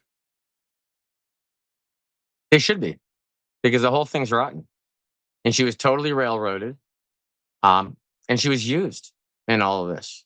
It's absolutely disgusting. And when all the citizens in Colorado realize what's happened, I mean, this could have happened to anyone. It didn't matter that it was Tina. It'd be anyone next if we don't fix this. The whole thing is totally rotten. And everyone that took part in this, yeah, absolutely. We have no choice but to hold them all accountable for this. And it's over. I mean, they're going to go down. They're all going to go down. And so I would say to anyone that might want to save themselves, now would be a really, really good time to do so. You might just want to make a phone call. Yeah, I think that they've given certain people the ability to come forward and be a whistleblower. I think they're too much in love with themselves to be a whistleblower, and to come forward and. Well, the low end. I'm talking about the people that were used by those that did all this, because everyone's going down. There's several of those people that have already flipped. I'm talking about. Yeah, but there's several that haven't yet. Yeah, I would agree with that. Now, I have some good news amongst all this. You ready for that? Okay, I'm ready. Play cut one. Don Lemon. Alert, journalist Don Lemon has been arrested in connection with an anti-ICE protest at a church in St. Paul, Minnesota. Bill Malusian joins us now with more on this breaking news. Hey, Bill. Yeah, Charlie, good morning to you. Our colleague David Spunt and I getting this breaking news from multiple law enforcement sources just minutes ago, confirming that former CNN anchor Don Lemon has been arrested by federal agents in Los Angeles just after midnight this morning at a hotel. This obviously all in connection with that storming of a church in St. Paul, Minnesota by that group of anti-ICE agitators. Now remember, the feds had gone to judges to try to get Don Lemon arrested before. They went to a magistrate judge in Minnesota who didn't sign off on an arrest warrant for him. Then it went to a judge above him. He didn't sign off on an arrest warrant for him. Then it went to an appeals court. They also decided not to sign off for an arrest warrant for him. So there was experts who were predicting that perhaps the feds would go to a grand jury. It remains to be seen if that's what happened here, but we can confirm that Don Lemon was arrested in Los Angeles by federal agents just after midnight Los Angeles time at a hotel. Now, typically, standard procedure with an arrest like this is the defendant will likely make their first court appearance sometime the same day. So there's a chance we may see Don Lemon make his first court appearance in Los Angeles sometime today. But obviously, this is going to grab all sorts of headlines. 3 other protesters from that church storming, have already been arrested, including who the feds say was the organizer of that protest. The woman in the middle there is a school board member in St. Paul, and then the mugshot on the right is an online personality / agitator, if you want to call him that. He's known as the Woke Farmer. Those were the 3 people that the feds had already arrested, but we have confirmed that Don Lemon has now been arrested in Los Angeles in connection with that viral incident. We all saw the video of it that spread and drew widespread condemnation. The feds have been going after these people on FACE Act violations. So this is still breaking news. Once we get more details about the potential charges here, a court appearance, we'll of course update our viewers, guys. All right, two things of record in this that I think are important that you should know. Number one, how rotted is the judiciary that they would walk past a FACE Act violation and say that they will refuse to actually have a have, because he's a have, not a have not, have arrested. Pretty big. I talk a lot about density. That in order to get to 2020, they had to have proper density where they had stolen enough elections and appointed enough judges based on those stolen elections in different states that they would have a firm grip on our judiciary, and that the 4 years of stealing the election for Joe Biden was not a victimless crime, and that every single one of those people that was appointed because of Joe Biden has to be removed. That means that Katani Brown has to be removed. Yeah. Federal judges must be removed. Anyone below that was appointed that caused any sort of laws has to be removed. Any senator races or judicial appointments at state levels must be removed. This is a reset of the entire country, and every single one of those people should be thrown out. We should elect new leaders, and then those leaders should appoint new judicial officers. Yeah, we don't have a choice. I mean, we have to. If people manipulated the system to get into positions of power, what are we going to do? Just let them sit there and continue doing damage if they weren't rightfully there in the first place? We have no choice, but we've got to press the reset button. We've got to back this up as much as we can. Back it out. We need to back it out and put right people in there. And if we need to rerun elections, we need to do whatever we need to do to make sure that the will of the people is accurately represented, that the people that are in positions of power and influence were actually elected by the citizens. We have to do that, or we have no republic. Well, this gets down to the part that I think is most important, and that is we have to stop negotiating with the ridiculous. We have to stop actually thinking that we have to have a discussion about it or debate about it. No, it's they go. We will. Yeah, we don't negotiate with terrorists. We have to stop. And that's exactly what they are. That's exactly what they are. Yeah, they are. They're domestic terrorists. So I have great faith in the fact that we're going to get to that place, but nobody's really talking about what that mechanism would look like. But I do believe it's coming, and I do believe that the power structure that has been put into these technocracies and billionaires and people that are laundering money by the tens of billions of dollars, I think that whole network is about to fall pretty drastically. It has to. It has to. And everyone that, the useful idiots, and sorry, idiots, you don't have to be idiots for long, though. You're not like, just because you're an idiot now doesn't mean you're perpetually going to be an idiot. You can stop anytime you want. Once you learn what the hell is going on, you can graduate from idiotdom and be a normal citizen here. And we can fight unified. We can fight the bad guys all together and free ourselves from this slavery. But yes, we have no choice but to do this for all of us. Yeah, I would agree with that fully. Let's talk about this ice race or these ice outs that are happening, because I think this actually goes to the fact that our kids are being manipulated, that the teachers unions are actually using teachers. So how many students do you think there are in high school students are in Colorado? I have no clue. I don't either. I'm checking it out right now. But they always take advantage of the vulnerable, whether it's our kids, whether it's our elderly, whether it's our disabled, our veterans that aren't there to vote. These psychopaths, these demons, take advantage of everything they possibly can, and of course they go after our children. That's why we've got, usually it's younger people or older people that only watch the corrupt, lying mainstream media that are out destroying their cities and having these stupid ICE protests everywhere. They go after and indoctrinate our kids. They have for a long time, and we are living in a society that is generations deep into being run now by kids that have been indoctrinated for generations. So of course they go after our kids. Well, there's 277,000 high schoolers. Okay, 277,000. Now, what they've done in Colorado, and let's go ahead and put this first one up if we can. Denver Post, demonstrators across Metro Denver joined the Nation Ice Out campaign, where they say no work, no school or shopping.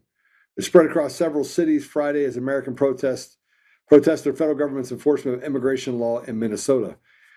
Mark, will you tell people, for the people in the back of the room, what this was? I mean, It's manipulating the public, causing civil unrest, distraction from elections, all the above. it's not enforcement of immigration law. It's kicking out No. criminal illegals who rape, murder, and commit. What ICE is. Yeah, what ICE is, absolutely. It's going after people that have broken the law, that shouldn't be here, that are causing harm to American citizens. That's what it's about. But they've lied to all these kids. These kids don't know what the hell's going on. The kids are told we're hurting people. No, we're just getting criminals out of here that are causing harm to you and your family and your fellow citizens. That's what we're doing. But of course, they're going to go after the kids because the kids don't know as much, and it's easier to plant lies, in these kids' heads. It's absolutely disgusting. So let me just talk about the kids that they have and what the teachers are doing. And frankly, I think every teacher that called out sick for the ICE protests needs to be fired. Every single Fire every one of them. Absolutely. Completely gone, right? It is not a First Amendment right. Your right as a teacher is to do one thing, and that is protect the interests of children and to teach them math, science, English, not put up pride flags, not groom them, not try to indoctrinate them or tell them how bad the United States is. That is called Stockholm. Absolutely. That is actually a psychological warfare against our children. There are Absolutely. So in Denver, there are 89,000 kids, 5,000 students, they say, walked out. Let's go ahead and play this cut.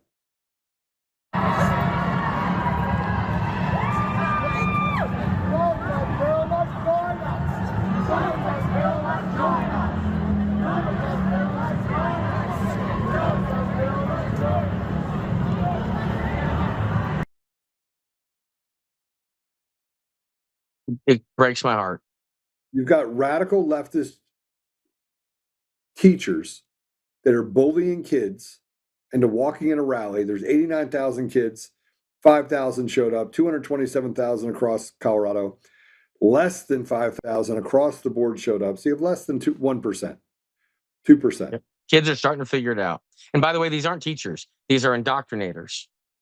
They're not teachers. I would agree with that. They're terrorists. They're domestic terrorists that are attacking our children. That's what they are. I would agree with that. But people leading these charges are the very illegals whose family members are committing these crimes. Aurora Public Schools closed today. Shut down because Punish the kids. Are all anti-ICE protests. Now just imagine what the teachers are doing in the classroom if they're walking out for these protests. And here's a picture of it. There will be no class for students tomorrow, January 30th at APS schools and Pickens Technical College due to a higher than anticipated number of staff absences that continue to grow across the district. As a result, we will be switching tomorrow to professional release day that was originally scheduled on Friday, February 6th. Staff will not submitted absences should still report to the schools and sites. Please visit aurora-k12.org for important details about before and after school care, free grab-and-go meals, and athletics. We recognize the impact this may have and sincerely apologize for the inconvenience this will cause many of our families. We greatly appreciate your patience and flexibility as we navigate the situation. Schools will reopen and resume regular schedules on Monday, February 12th. What do you think of that? I think some kids are going to say, "Ooh, yeah, I get the day off from school." And it's going to teach some of them that, go and protest, and then you don't have to go to school. And that's disgusting to do to our kids, but some are going to fall for that. The other kids that are starting to become a little bit smarter about this stuff are going to see through the bullshit. And I'm okay teaching them. Show them how fucking ridiculous all this is. Fantastic. Because what we're doing is we're finally opening the eyes of some of the kids. And look at how many kids took part in this. A very small amount of them, which tells me that our younger generation is starting to wake up. So, yeah, go ahead and be more ridiculous, guys. Keep doing this because it's starting to sink in to the kids that actually have a brain and can see what's going on. Yeah, no question. No question. Let's have a church day. How about we do church instead that day? I think that'd be a great time. I would agree with you fully. there's also something that came out where one of the families of a charter school was sent home. And this is amazing because you can't escape the mind virus called Trump derangement syndrome. And they'll influence the parents in any way they can. It's desperation at this point. This was actually sent out. It says, "Dear Epic families," this is Epic charter schools, "the safety of our students is and always the top priority. Our classrooms are places of learning, care, and stability. They are not places of fear. Please know that we have a clear procedure in place in the event anyone at any of our locations should encounter immigration and custom enforcement officials. Our procedures include notices are placed at every entrance of Epic's place of learning, clear outlining applicable state statutes regarding the entering of non-public places." Non-public places, by the way. Pull your kids out immediately. Yeah, Epic Pull them out. Are approached by anyone representing themselves as an ICE officer and seeking access to institution sites have been instructed on the proper procedure. Anyone representing themselves as ICE officers will be asked to provide their name, badge number, and ID with agency business card and a copy of a judicial warrant. If only an administrative warrant is present, the officers will not be admitted to the site and given access to any individual. Epic attorneys are standing by to review any documents presented. I recognize the national conversations and news coverage surrounding the topic can create uncertainty and confusion, particularly for families who may already feel vulnerable. Epic will always place student safety first as we continue to provide a safe, welcoming, and inclusive learning environment for everyone we are proud to serve. As a reminder, federal and state laws protect the rights of all children and youth to attend public schools such as Epic, regardless of their identity or status, except being age eligible for school. Mark, this was sent to teachers. Do you know how many ICE agents have entered schools to remove children? I think 0, pretty sure. None, not one. Not one. So why are they doing what It's they're not doing? about that. No, it's not. Fear. Fear, It's pressure. Fear, pressure, manipulation. Yep. Cause chaos. And here's here's something else that we should probably talk about. While they're sitting here talking about all of this, parents have they're worried about their children. They're worried. I mean, deeply worried. Let me give you a little bit of statistics. I'm gonna drop some knowledge on you. The academic proficiency scores for rural public schools are from the 2023-2024 school year hasn't gotten better. Based on Colorado measures of academic success, the CMAS, and relates state assessments, they represent the percentage of students testing at or above proficient levels. Note the 2025 CMAS results show improvement in both literacy and math in the district, although scores remain below pre-pandemic levels, and no specific proficiency percentages for 2025 were detailed in available reports. So the number of kids at the elementary school level that are proficient in language arts proficiency in elementary school is 16 or 23%. For middle school, it's 27%. For high school, it's 38%. Math proficiency, 16% are proficient. 7% of middle school are proficient, and 18% of high school. Aurora is the biggest school district in the state. 62% of Aurora high school students are not proficient in English. 82% may be functionally enumerate. In other words, they're stupid. We have stupid kids. We've literally created stupid kids. Yeah, but they're really good at knowing what trans man is. They're experts at that kind of bullshit, but they don't know how to do the very basic things they need to be able to do in life. That the education is there to give them in the first place. It's there to set them up for success in life, and it's not. They're just using our education system to indoctrinate our children. It's not helping them. It's putting them only in a worse position. I am so happy that homeschooling is skyrocketing all over the place. All right, I think we've done enough of the kind of the red, white, blue pill, the black pill. We're not black pilled at all. We know things are happening. Okay. Before I leave you, I want to play this funny and disturbing video about this liberal woman talking about why conservatives need them. And then I'm going to play a video about Victor Marx from a guy that I will be doing an interview with next Wednesday in my office. Awesome. He's a TikTok influencer. I think he's got over 1 million people that watch him, and I'm going to place that video in there as well. But first, I want to play this. This is a Democrat influencer with almost 200,000 followers that says she's figured it all out. Let's play it. Do you want to know why conservatives and Republicans hate white liberal women so much? It's because they need us. Patriarchy, white supremacy, Trumpism, the Maha wellness movement, it all goes away if we start saying no more. It's why they hate Renee Good. It's why my comment section is always in shambles. It's why they say that white liberal women are the greatest threat to democracy or their terrible idea of it.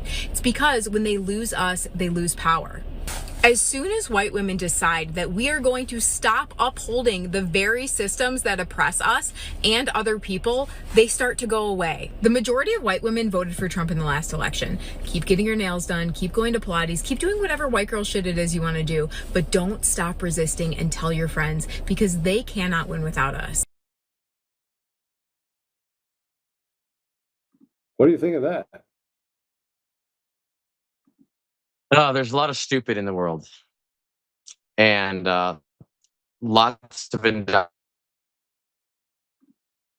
What's that? Are you there? Lost him. I'm back. Back. Hold on. I'm coming. I'm back. All right. Say that again for everyone. There's a lot of stupid in the world. There's a lot of indoctrination, and it's generations deep now. There's been so much deception everywhere that I think what we have is we've got deception-induced psychosis now all across our nation, and she's a victim of it as well. Yeah, I'm trying to find this video, which I think is going to be important to play. Okay. Mark, I want to just ask you, actually, why don't you give us a full update real quick while I look for this on You look for the video. I do want to tell people to get this because this is really, really important. TheLostInterview.com is a critical video that people need to watch. If you have not seen this, you need to watch it right now. And what it is, it's an interview, a couple interviews I found that have been deleted long ago by James Collier, who uncovered election fraud decades ago, back in the 70s and 80s, and came out and even in the 90s and tried to explain what the heck was going on, show what he found. And it's the same election corruption, same election fraud that we have going on right now. It's never changed. It's the same thing. But people think that election fraud just showed up in 2020 all of a sudden, especially the useful, I don't want to call them idiots. The useful, currently ignorant people think that election fraud just showed up in 2020, or the talk about election fraud. It has nothing to do with Trump. It has nothing to do with 2020. We've all been screwed for decades. And this video, there's a reason why they've been trying to delete it. The powers that be that have been manipulating all of us by manipulating our elections didn't want any of us to know that this existed. Didn't want us to know that manipulation is happening. So if you watch this video, thelostinterview.com, you will understand the history of election fraud. And so if you know anyone that doesn't quite understand or doesn't believe there's election fraud, it has nothing to do with Trump. It has nothing to do with 2020. It happened back in the 80s. Just have them watch the damn video and then ask them what they think about it. That's it. And you will have a believer in about 30 minutes. Okay. Hope I bought you enough time. No, you bought me just enough time, actually. Cool. I'm going to see if this is it. Hold on. As a Republican in Colorado, I'm starting to realize how embarrassing it is to be a Republican. We make up 20 to 30. All right, let's see if it's this That's one. all fake stuff. I hope people realize those videos are all coordinated. Did you know there's They're a all 40? fake? And it is kind of funny. It's cute what they're trying to do. I don't know if anyone's actually fallen for that stuff anymore, but it is adorable. Okay. No one's embarrassed to be a Republican right now. I guarantee you that. Not a single one. Anyone that claims they're As a embarrassed to be a Republican in Republican Colorado, we right take now the people who are is undecided to make a better lying to attorney. you. under my house. So what do you Republican under one house and we just Oh, is that idiot that sits in his car all the time and gets all emotional? He's actually really good. He's actually really, really, really good. And I'm trying to find the video before it gets taken down. Yeah, keep talking. I'm going to find it real quick. I have to put my collection of videos and the psychological operations that have been run on the American people. I will have to put this all together. Nice collage someday. But watching it since 2020 has been a heck of a lot of fun. Oh, crap. That's my website.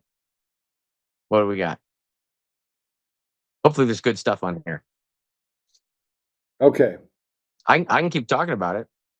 Yeah. Oh, okay. I know that guy. Okay. Well, if you're not following me on X, you need to follow me, please. Patriot Mark Cook, because I'm going to be dropping a whole lot of stuff here over the next weeks. And I already have dropped a whole lot of bombs anyway.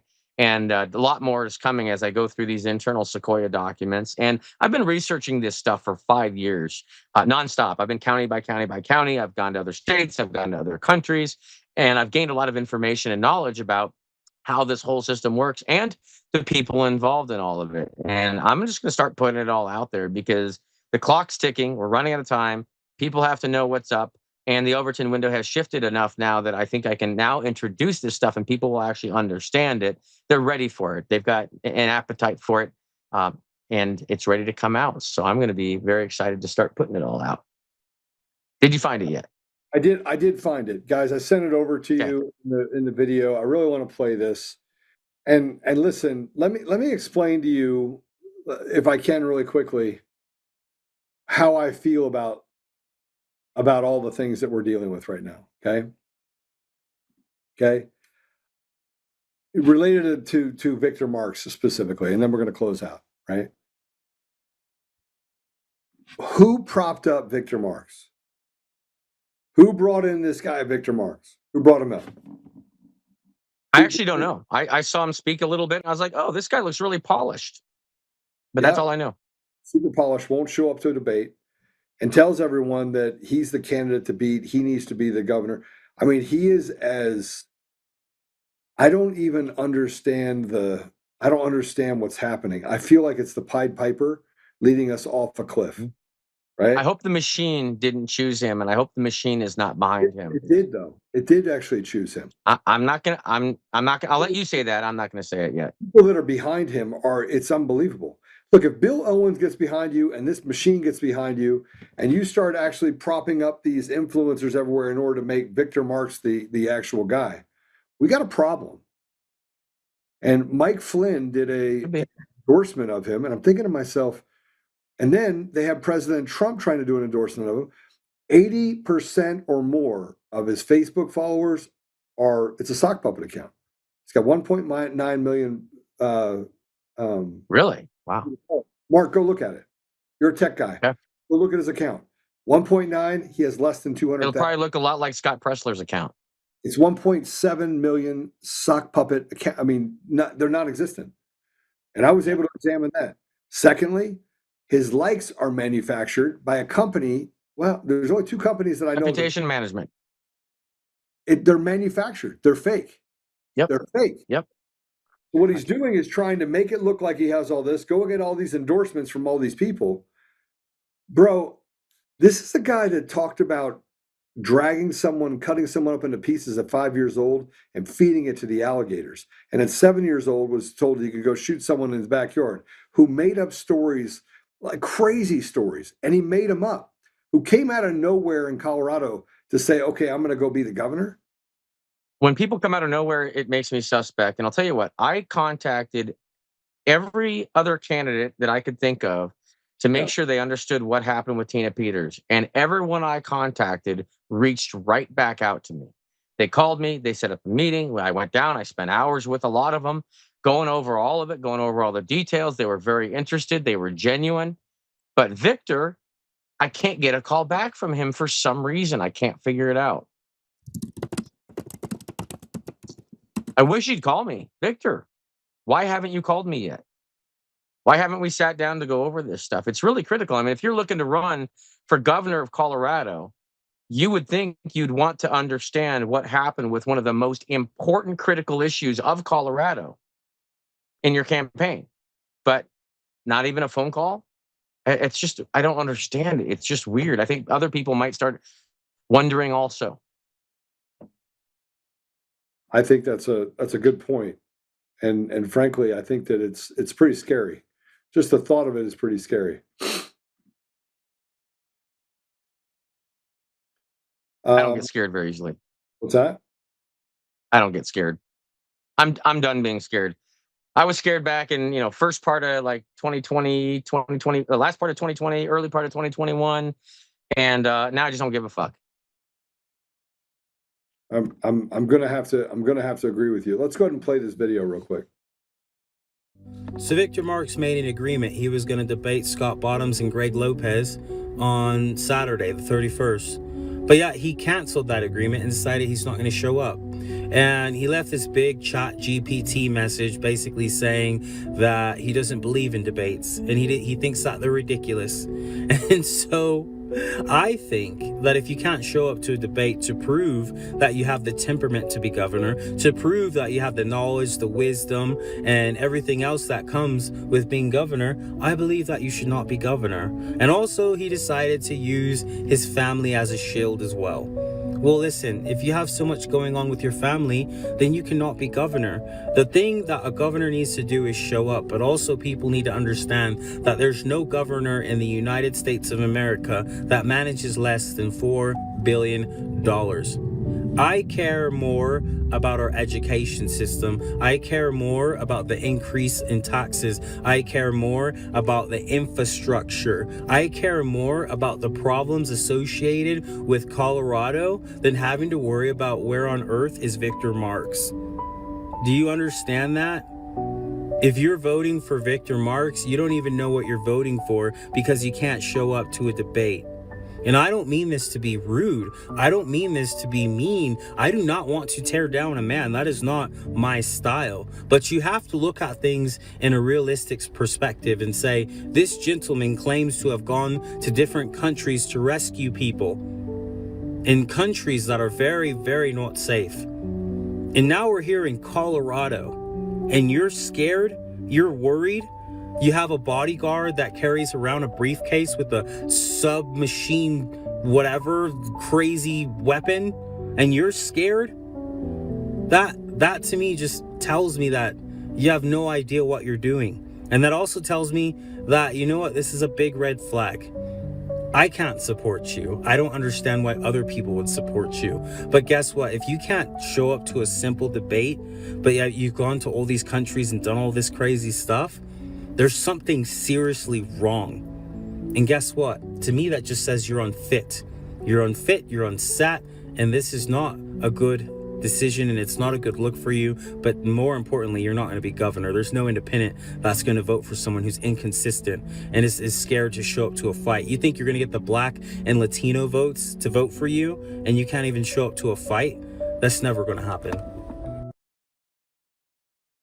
What an amazing, genuine soul. I want to meet that kid. Yeah. Who is that? This is a guy that is an influencer out of Colorado Springs. He's coming up. I'm going to spend a bunch of time with him. But dude, oh my God. We need about 200,000 of him, please. That gives me faith in our youth. In our younger generations, if people have that kind of a vision and heart, very impressed. And he's a very perceptive guy too, and articulate. Yeah. Yeah, I think I saw a video a couple days ago that he did as well. Okay. That's a leader. That's someone I would vote for. I hope he runs for office someday. Yeah, I think you're going to find that more and more people are going to start to move this way, and all the endorsements are not going to save anyone. So I'm concerned because of the Pied Piper mentality and who's behind it. And I know all too well that the same people that are behind this are the same people that have been stealing the voice of the people of Colorado and negotiating on who is supposed to be the voice of reason in Colorado for the last 30 years. It's the same. The Rocky Mountain Heist. Yeah. And now it's Rocky Mountain. If you guys haven't seen the Rocky Mountain Heist, you need to watch it. It's a very important documentary. If you live in Colorado and you have not seen the Rocky Mountain Heist, you need to watch it so you understand how these people think and the lengths that they go to manipulate an entire state. Because they look at the citizens as peons. It's an intelligence operation, is what it is. Absolutely. Yeah, I'm going to continue to push uphill on this, but I think that here's a guy that is going to bypass the assembly process, not going to show up for it, right? Not going to show up. Have to, because he's part of the machine, possibly. I hope he isn't, but he might be. Yeah, absolutely is. Absolutely. I'm trying to give him the benefit of the doubt because I do want him to talk to me, and I want to go over the Tina Peters stuff. And I'll tell you what, if he never does, then that's going to answer the question really quickly. Well, totally 100% machine if he does not pick up the phone and call me. Yeah, I would agree with that. All right. Let's pray it out, yeah? Do it. All right. Father God, thank you for the opportunity to be here today. Thank you for Mark. Thank you for all the hard work that he's done. Thank you for the service that he's put in front of himself and the sacrifices that he has made in order to educate the people around the country. Thank you, Father, for all the people that have given Mark a voice and given him an opportunity to talk to people from their community. And Father, we are grateful for your favor. We're grateful for the restoration that we see occurring. We're grateful for the ability for us to get to the truth and to be relentless with restoring you to our community, to our country, and stopping this evil from just infecting every part of our lives here and even what they're doing in other countries. Father, please help us so we may stay resolute, may stay focused on that restoration, that we may have courage, act in that courage. We may stand shoulder to shoulder, setting aside petty differences and getting to a place where we can actually see truth for what it is. We know that the deceptors are now going to start working inside of our own side and doing things to absolutely destroy all of the progress that we've made. So, Father, I just ask you that you will reveal all of that, all of those people for who they are and what they are. I say these things, Father, humbly in Jesus' name. Amen. All right. Amen. Amen. Thank you, Joe. Thank you, brother. All right, absolutely. Google Podcast, Apple Podcasts, Spotify, Pandora, iHeartRadio, tune in and more. Go over, give us a 5-star review. If you're on Rumble, go ahead and share us. You're the ambassadors of truth. You're the ones that actually hold all the cards. So, I look forward to it. Yep. All right.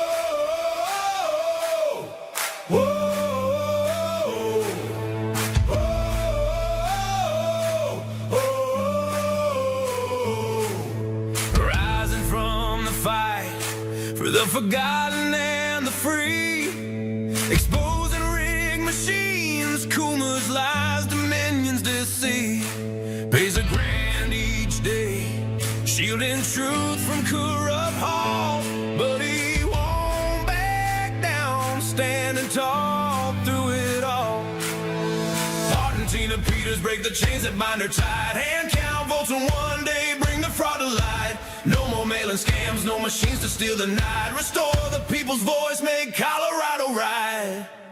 Governor Oltmann, lead us bold and true. Badass for the have-nots, fighting through and through. Abolish property tax, cut the tolls away. Shrink the bloated state, let the people have their say. Get rolling, it's our rally call. Truth and freedom rise and watch the tyrants fall. Untamed Colorado, strong and proud, we'll be one man for the people. Set our great state free. Help the single moms, bring back trade school strong. Opportunity for youth, where the brave belong. Audit every NGO, ban the wolves that roam. Reclaim our stolen land, bring the power home. Eric Coomer's fraud, Dominion's rigged design, expose the stolen votes, cross a dangerous line. No more victimhood, no chains on you and me. He's running for governor for real liberty. Smash the fraud machine, pardon heroes jailed for the have-nots. Rising truth will never fail. One warrior defies the corrupt elite. Colorado reborn strong.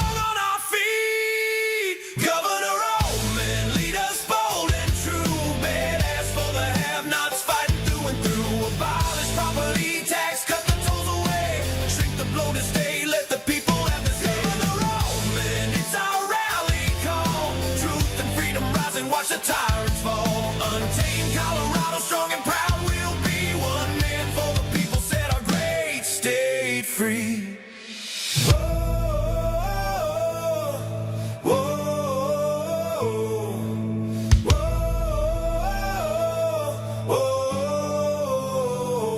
Governor Rowe, lead us bold and true. Governor Rowe, freedom forever, Colorado, rise.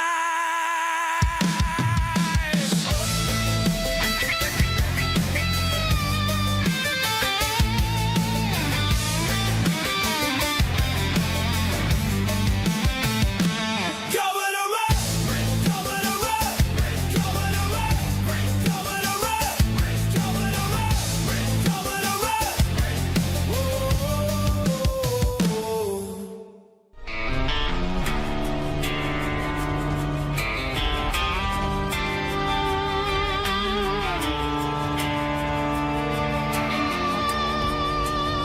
Rise up untamed, in the heart of the fight where the wild ones roam. Joe Oltmann's calling, bringing truth back home. From conservative daily to this untamed fire, we shatter the silence, lifting spirits higher. No chains can hold us, no lies can prevail. Authentic and fearless on this rugged trail. Patriots gather under stars and stripes. Untamed nation, igniting the nights. Untamed nation, let the truth roll out in this land of the free. Standing proud from sea to shining sea, we won't back down. Catch the fire, wear the crown. Untamed nation, it's our battle song, motivating hearts where the brave belong. Yeah, untamed and wild, forever strong. Play it again all night long.